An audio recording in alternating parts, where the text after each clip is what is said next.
Howdy tubers, welcome back to the Zach Live. So we're out here on the Oklahoma Jack lease, and I've got an electrical problem. We're gonna go see if we can fix it. I've got no electricity. It's kind of an unusual transformer setup. It's got like a breaker instead of a transformer fuse. I have never actually worked on one before. I've never had to mess with this one, and we're gonna see if we can figure it out. They have disc grubbed this pasture, and it's really soft, and I'm having to, I'm not on a road. I'm driving through this pasture, and it is just barely dry enough to get in here, and it's so soft that it's a little bit sketchy even without the rain, and this bucket truck didn't get around the mud very good. Okay, so like 1 second later, I drove this truck off into a hole. You're going to get to see in a minute, and almost got it stuck. I drove it out of there. I don't know how, but I got flustered and I didn't get my whole do not try this at home speech in, and so here we go. If you do this, 99.9% of all installations, what I do here would be a felony. Not only is it dangerous, it's illegal. Do not do anything you're going to see here at home because it's dangerous and illegal. The difference in what I've got here and what most all installations are is back in the old days, they would let you, and you can still do this in a little bit different situation, but you could set your own equipment. And this is what this is. It's an old grandfathered in. The pole we're going to work on is owned by the electric provider, but all the equipment on it is mine. They used to let you do that. Nowadays, if there's a problem on that pole, like the meter base or something gets blown up, they actually won't even re-energize it like it is. They'll make you pull that pole, or a lot of times they'll quote unquote sell you that pole, for $1 or something, so that they're not liable for anything you do on that pole. But this is a very unusual situation. Do not try this at home.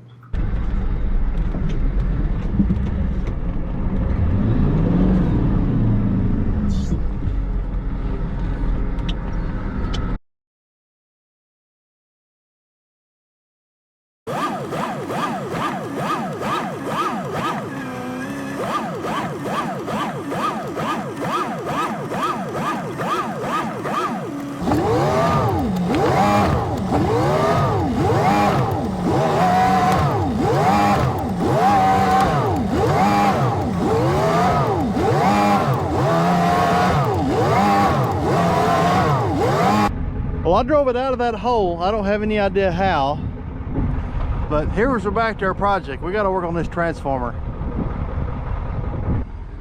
Okay, so here's the transformer. This is single phase 240, pretty much like what's in your house, except there's not a neutral. It's just two hot wires.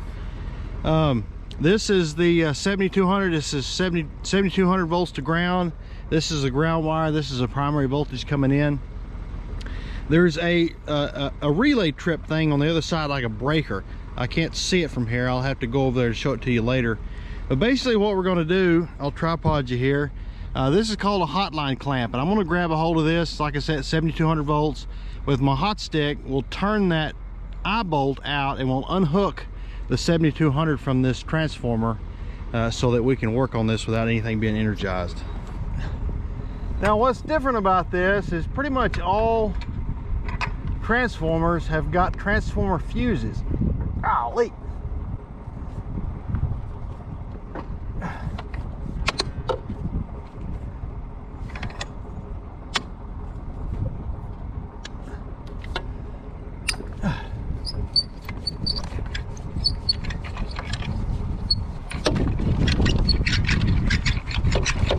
And you can just simply pull the fuse, and that de-energizes it. Now I don't know anything about these, but a friend of mine told me that some of these that had the reset had my understanding he was describing in this insulator, there was a fuse in this insulator. I don't see how that's possible, at least with this one. I'm gonna pull the top off this transformer and see if we can see anything.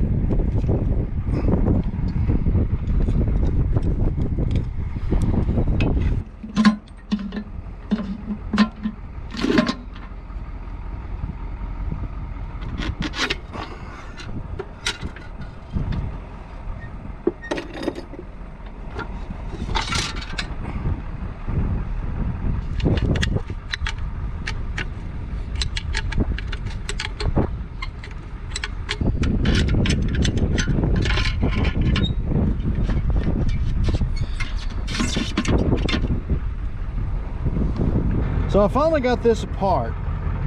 This was inside here, stuck down in there, and then this whole piece went up in here and the threads came out the top of the insulator, and then of course the clamp was screwed on the top. This was not designed to come apart. It's got a copper roll pin or something drove in it, and I took a pair of pliers and just sort of mashed this. This is some kind of a fiberglass, or it may be some kind of real hard, like paper. What am I trying to say? Like a resin coated paper or something.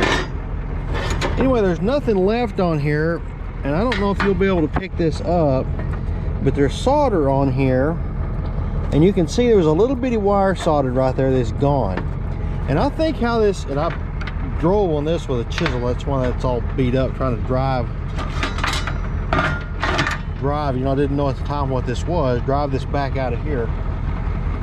I think what this was is it had a little bitty piece of wire soldered on there, and it went down in the case of the transformer into the windings, and that little bitty piece of wire was basically the fuse. I'm going to put this back together, and I'm going to take a piece of like number 10 or something. I think I got some solid number 10 right here, and get up there and see if I can figure out where this hooks in the transformer. I'm not really excited about putting my hand in that oil. I'm gonna fish around in there and see if I can tell where it clipped on, and just get rid of this fuse and make this a solid fuse. And then I'm gonna get a cutout, a regular transformer fuse, and hang it, because I have a feeling this transformer is bad. And if I was to fuse this, when I take this hotline clamp and touch that primary up there, there's going to be 7,000 volts from here to that, or 7,200 volts across that gap, and it's going to be basically a direct short. Of course, there's a fuse going to pop pretty quick, but it's going to arc and pop in my face and throw molten aluminum at me, and I'm just not really excited about that. I got a different idea. I got a little piece of, this is one strand out of stranded number 10. The primary current on this transformer is going to be really low, probably never more than about 1 amp. And so we don't need a big wire. We just need some way to connect it. If I had some solder with me, and a soldering iron or a torch, it'd be best to solder this, but I don't. So this is what we got.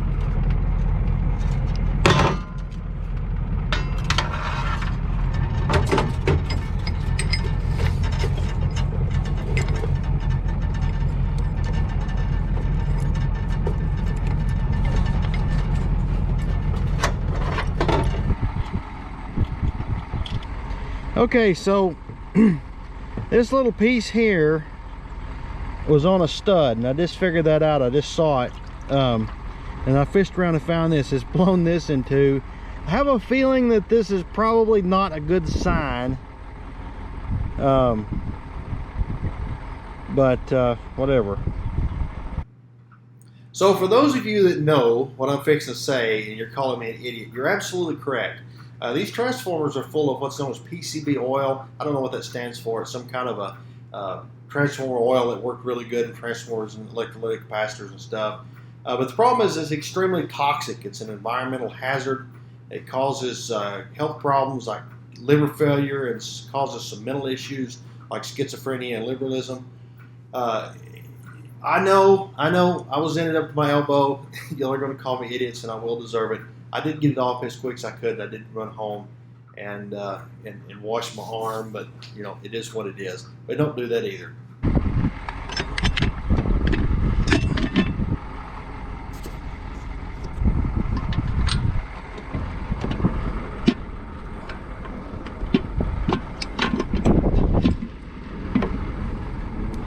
You're not going to be able to see it, but I'm going to try to fish around in here.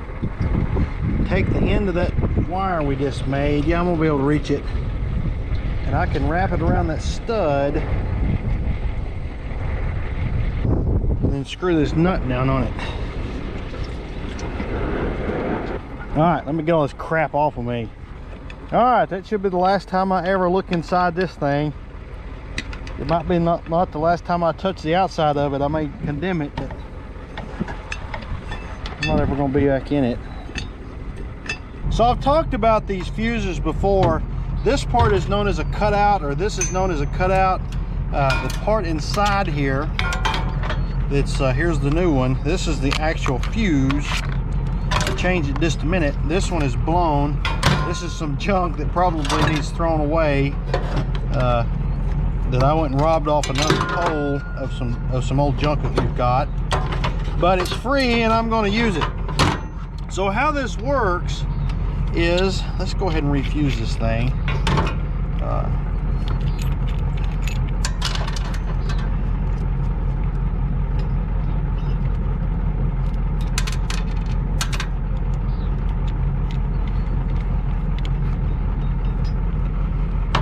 This is the top, this comes from the primary, and this is what goes to the transformer.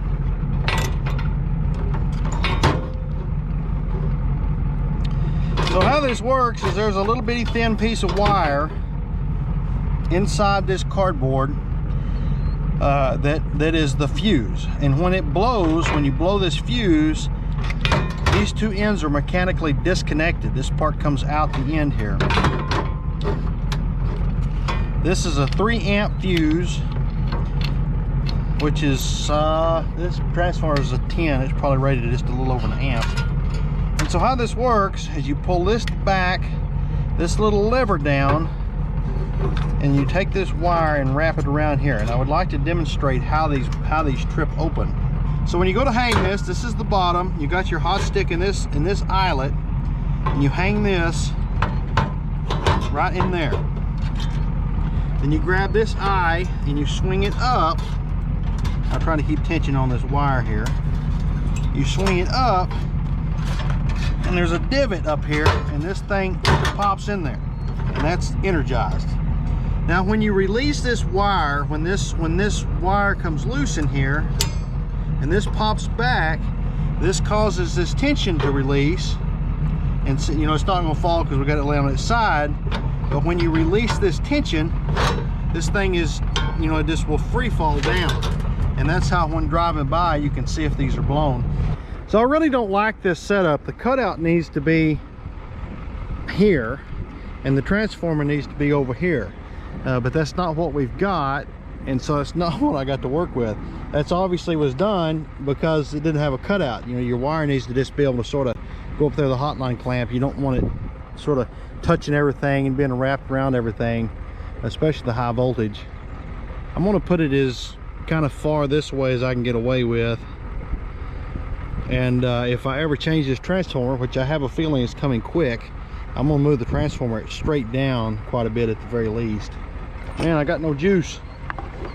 I'm driving back home again. I've got a 3500 watt power inverter in my toolbox. It runs off the truck batteries, and I can run my big, you know, my big drill and stuff. Well, it just went up in smoke as soon as I pulled the trigger on that drill. So I'm going to get the generator.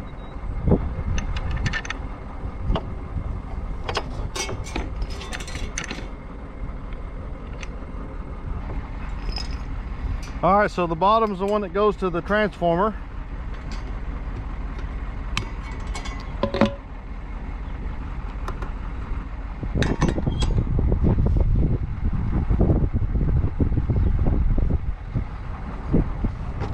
Now that ring right there is what this is made to clamp onto, but it's too far away. That's why they didn't use it last time. I'm just going to put it back on the wire.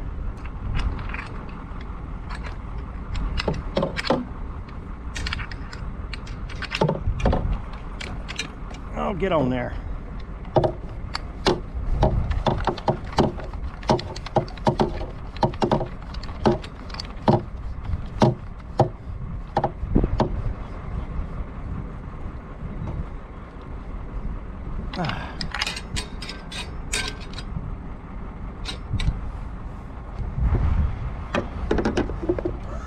So I got down, I'm gonna fuse this with my hot stick on the ground. I don't have any safety glasses or any ear protection with me. And if that transformer is shorted, when those fuses pop, they're as loud as a high-powered rifle going off. You know, and if you're right next to them and they go kaboom, I don't know if it would deafen you, but it definitely would for a little while. They're still extremely loud down here on the ground, but you know, being 25 foot away from it is a whole lot better than being 6 foot away from it. And I don't want it blowing up in my face anyway.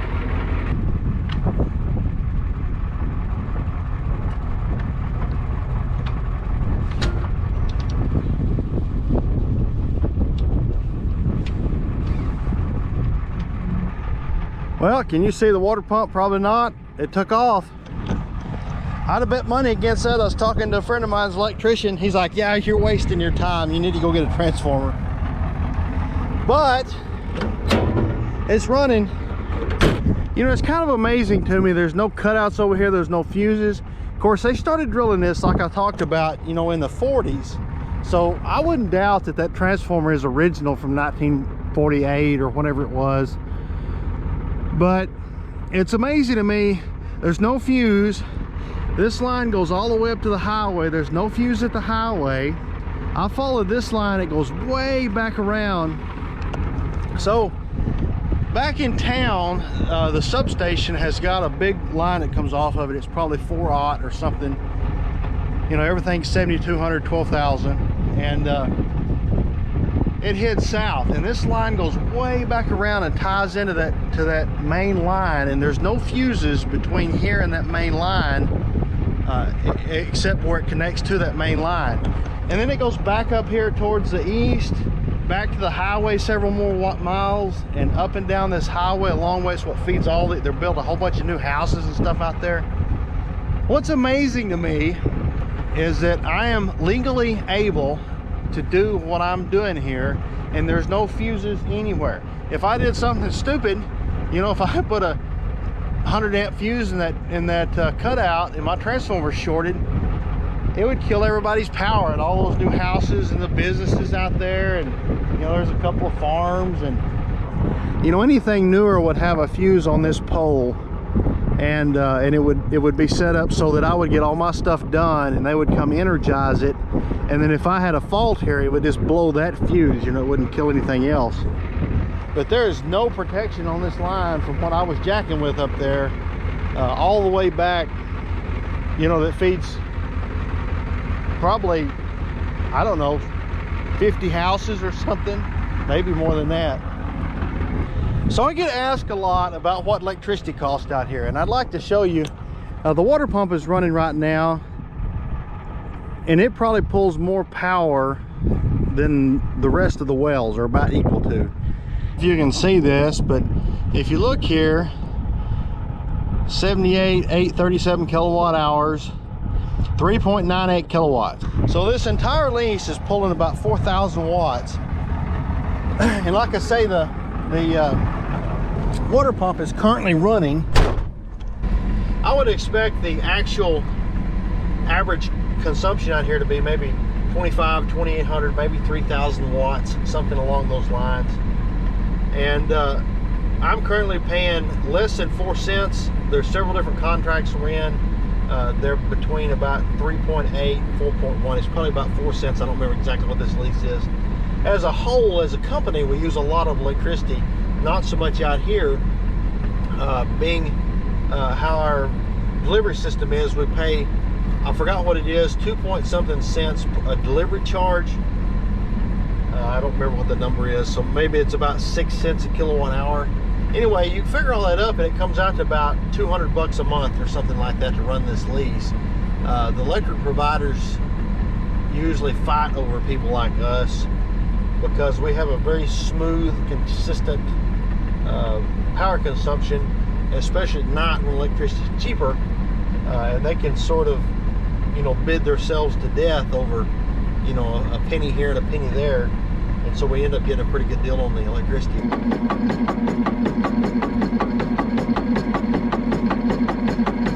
Little pump here pulls about 16 amps. 16 amps, 240 volts. Probably a pretty low power factor. Well, there she is. I'm not getting out of the pickup, so that's as close as you're getting. Well, everything is back to going up and down and round, and it is Friday at about, I don't know, at least 5 o'clock. What happened to my watch now that I say that? just kind of realized there I didn't have my watch on. I hope it's not out there in the pasture. I'll be back out here later looking for it. I appreciate you watching. If you'd like to help out the algorithms, leave a comment, question. I'll be happy to respond.